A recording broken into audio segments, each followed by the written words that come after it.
Alright, so welcome to one of the later, what are we at, 6th problem now in the BCPC solution videos. I didn't think this problem was the 6th easiest, but it was the hardest problem that was solved. So I guess if we do this by solve count, then this would be the 6th easiest problem. In this problem, Linus and Lucy, Linus and Snoopy, sorry, named after the song Linus and Lucy. There's some song that Linus and Snoopy have prepared, and they both have memorized a sequence of n notes. And they're going to play each note 1 per second until they reach the end of the song. So everything's going fine, except now there's a commercial break and they forgot which part of the song they're at. So instead of stopping coordinating, which might embarrass people, what they're going to do is they're just going to be like, yeah, I think it was at this time. They're going to pick some random time, and they're both going to play, and they're going to keep playing until either they play different notes, and after they'll play different notes, then they'll stop, or until they reach the end of the song. And if someone plays the last note in the song, they'll put the instrument down. And even if the other person isn't at the end, but they're at some part that matches, they'll see, oh, the other person put the instrument down. That means we're done. And then they'll stop playing. So the, what's it called? The Best Christmas Productions channel, BCPC, would really like to know how much longer the song's going to last. And in order to do that, they need you to calculate what's the average amount of time. If they start playing at a random spot, what's the average number of notes that they'll play. And they want you to express this as a fraction in the form p over q. So we can do this. It would be pretty straightforward for us to calculate for all n squared starting positions. We could walk through and be like, okay, maybe we could start here, and then we could also start here. And then in that case, 3 notes would match. This A would match this A, this B would match the second B, and this A would match the final A. And we could do that, and then we could get some realistic answer. So that would be 3 in that case. And then we could start at some other pair, maybe this A here.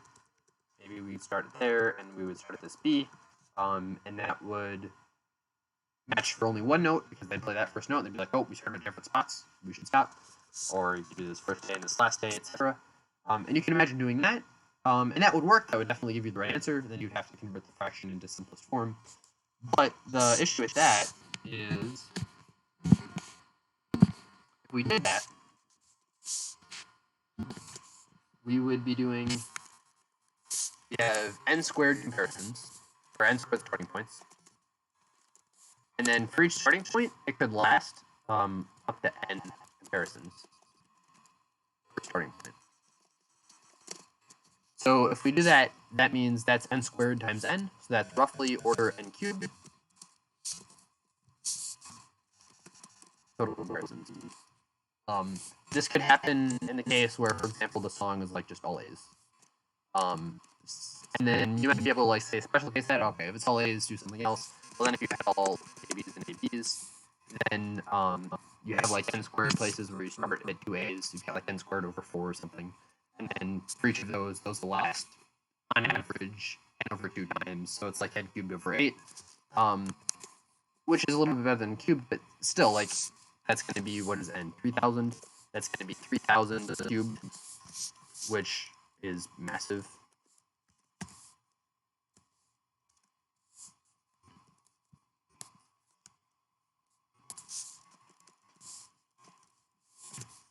So yeah, that's 27 billion. And computers can only do 10 to the 8th things per second.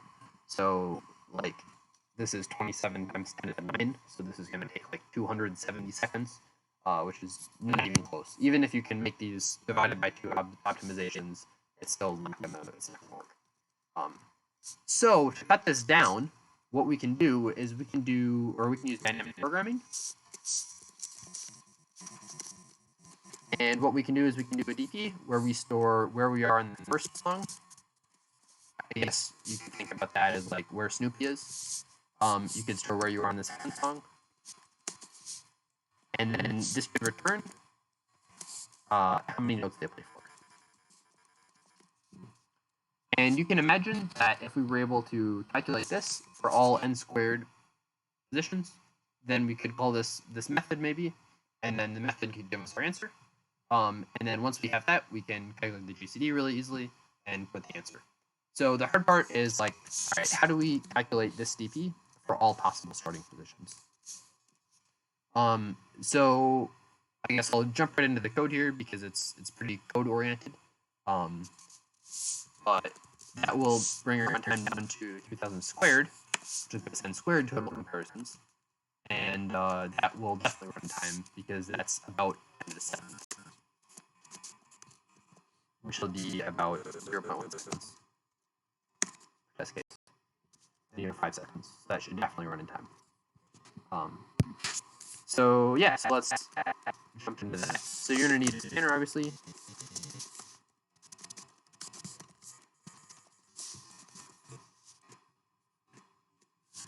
We're gonna need to know how long the song is. That's how the input works, if I remember. Yeah, how long the song is, and what the song's notes are.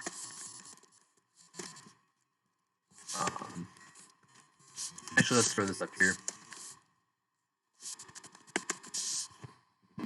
So we're going to, we should make these static. So then we're going to read the song.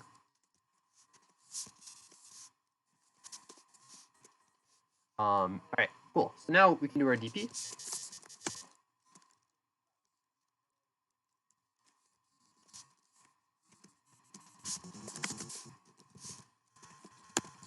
And then we're going to store where, I guess, we are in the first song, where we're in the second song. This is going to return the number of beats. So if either of these is equal to n, then we're going to return 0. Like, we'll stop playing right before we play this last note. Otherwise, if they're different, then we're just going to play this one note, and then we'll realize we've messed up and stop. Otherwise, if they're the same, then we want to return 1 plus whatever happens when we play the next note. So if they're the same, we're going to play this note, and then we'll keep playing from the next note on. And it's like the same version of the subproblem. Now what we can do is we can store our total.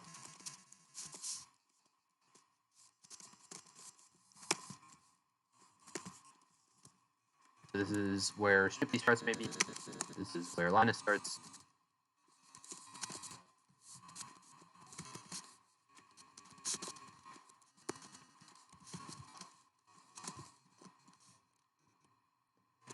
And now you need to know the GCD.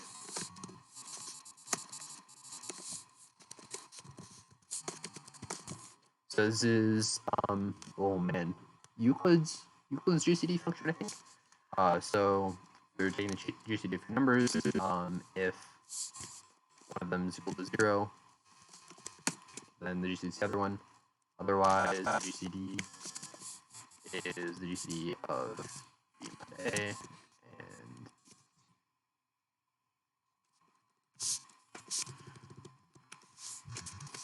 cool. So there we go. So now we want to know the GCD.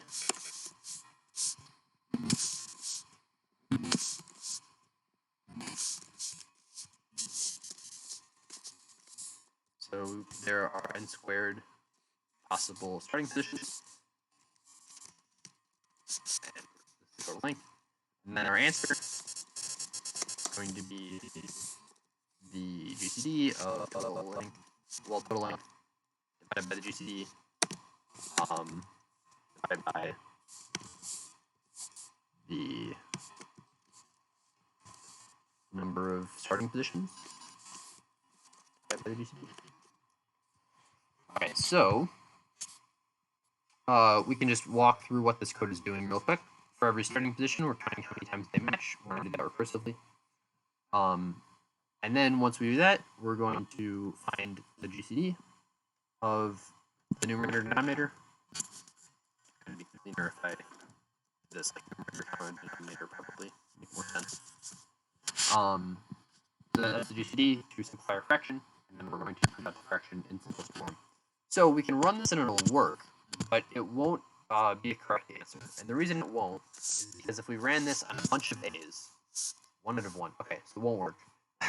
Just kidding. Let's see why not. So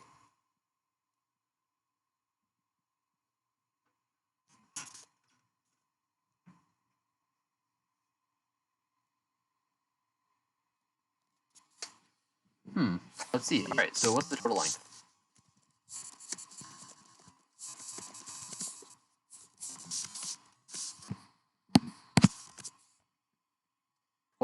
That sounds plausible. Is that what the problem says? It does. Total length is 12. N should be 3, right? So it looks like our GCD is wrong. Oh man.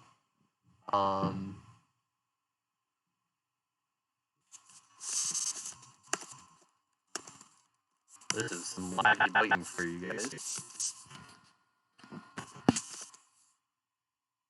GCD is 9. Ooh, sure hope not. So, yeah, it might be. Duh. All right. Oh, maybe not. Okay. So now.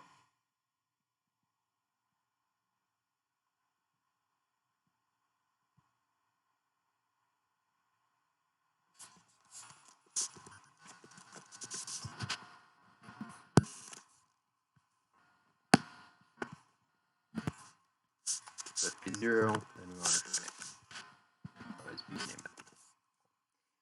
So now we've got that figured out.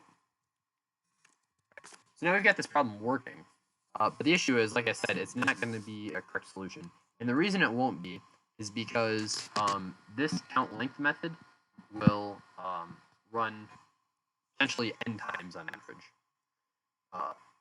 In worst case, it's going to be n times on average. And since I'm writing the data for it, I know people are going to try just doing this n cubed, and I'm not going to let it pass. I'm going to make sure the data has the cases that will be worst case in it. So if your code is n cubed in some cases, then it will be n cubed and it will tell you.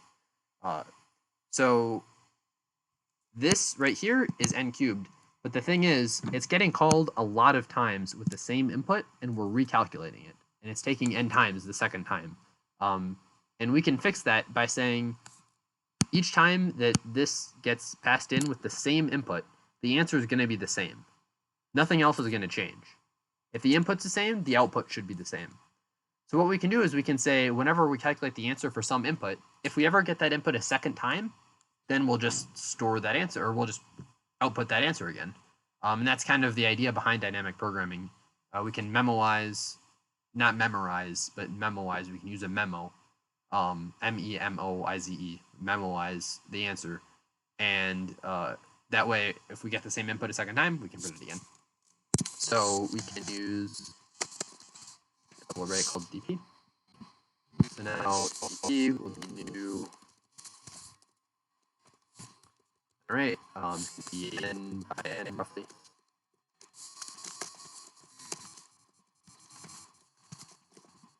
And we're going to fill it all with -1 to start. So now we know that if the DP at AB is not equal to -1, that means we've already calculated the answer for the state. So then we can just return the old answer.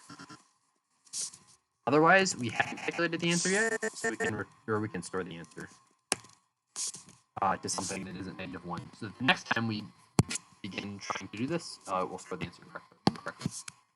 So when we do this, it shouldn't really change anything. Oh, it does. Yeah, because we're calling them before something DP. So it's something meaning.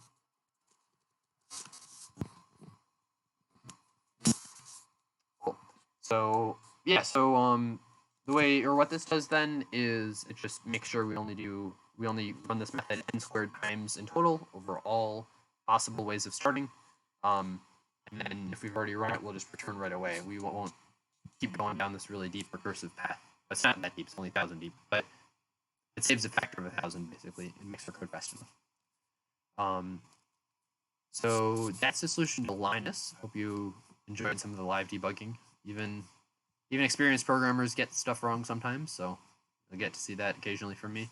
And yeah, that was Linus. This is a pretty hard problem. It required a little bit of knowledge of some stuff that's kind of common in advanced algorithms and data structures, but a little complicated. So you won't see that too much more in the last two problems. But I do recommend being exposed to the harder problems, because that's how you learn and how you get better. Even if it's not something you would have been able to get in contest, if you can get it next time, then that's a problem, maybe even a really hard one, that you can get and someone else can't. So yeah, thank you for watching, and I'll see you in the next video.